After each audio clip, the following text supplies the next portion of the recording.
بسم الله الرحمن الرحيم تبارك الذي نزل الفرقان على عبده ليكون للعالمين نذيرا الذي له ملك السماوات والأرض ولم يتخذ ولدا ولم يكن له شريك في الملك وخلق كل شيء فقدره تقديرا واتخذوا من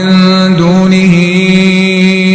آلهة لا يخلقون شيئا وهم يخلقون ولا يملكون لأنفسهم ضرا ولا نفعا ولا يملكون موتا ولا حياة ولا نشورا وقال الذين كفروا إن هذا